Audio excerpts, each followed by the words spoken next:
अस्सलाम वालेकुम वरहमतुल्लाहि वबरकातुहू मलगरू دا ویډیو مې مخې ته راغله چې د یو ټیک ټاکر په حوالې سره ده. په کراچۍ کې دا عایشه نومي یو ټیک ټاکر وه چې هغه د 2 ورځو نه غیبه وه. هغه د بېهوشۍ په حالت کې یو ښځې او یو سړي هسپتال ته راوړله. ویل کېږي داسې چې دا د دغې نه مړه شوه. هغه نشه پرې ډېره سیوا وه. مطلب دا چې د ټیک ټاک انجام ډیر خراب وي. دا چا ملګرو سره به تلي وه، څه پارټي به وه، پوسټمارټم نه پته لګېدلې ده چې دا ډېر زیاته نشې کړي ده.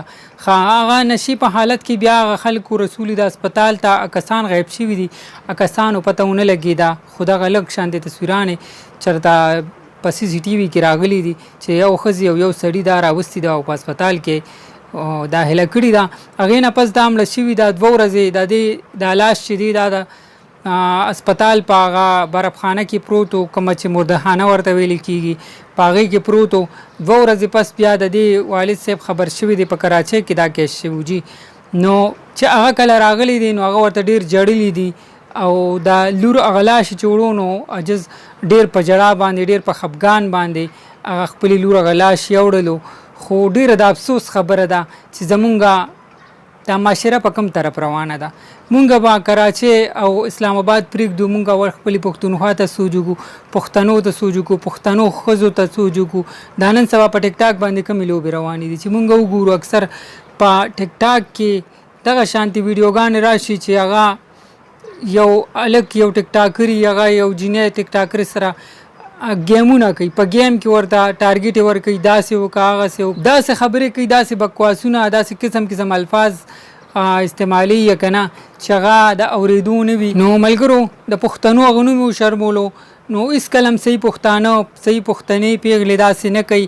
خو دا پته نه لګي چې کوم قسم پکې ملاوټ شوي دي. نو هغه چې کوم جراثیم دي نو دا د هغې هغه اثر دی. او الله دې وکړي چې دغه خلک خدای پاک تباه او برباد کړي.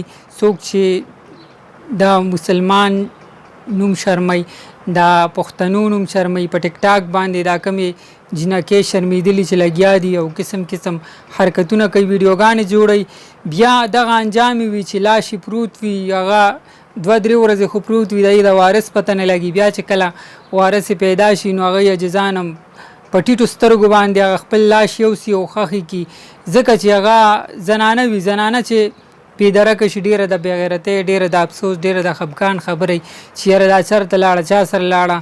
نو الله پاک دې د هر چا پرده وساتي او ډېر نازک وخت دی. نو هېڅ به نه و په دې ټاپک باندې، خو که څه وی نو هغه الټه بیا خلک تنقیدونه کوي، اعتراضونه کوي.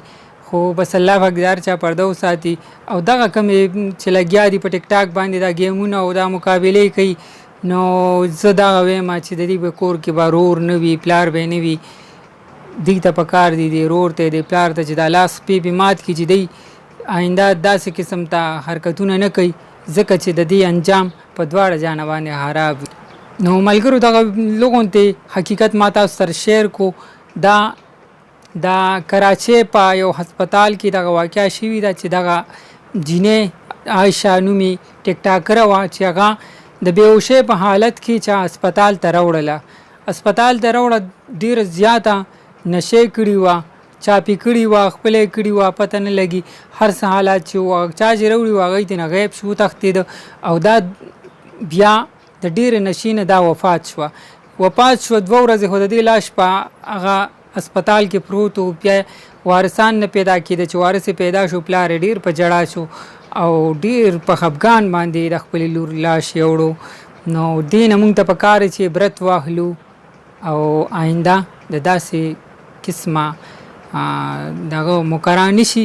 نو ملګرو که ویډیو مو خوښه شوي وي مخکې شیر کې او مونږ ته راکړئ اجازت. د لوی الله په امان.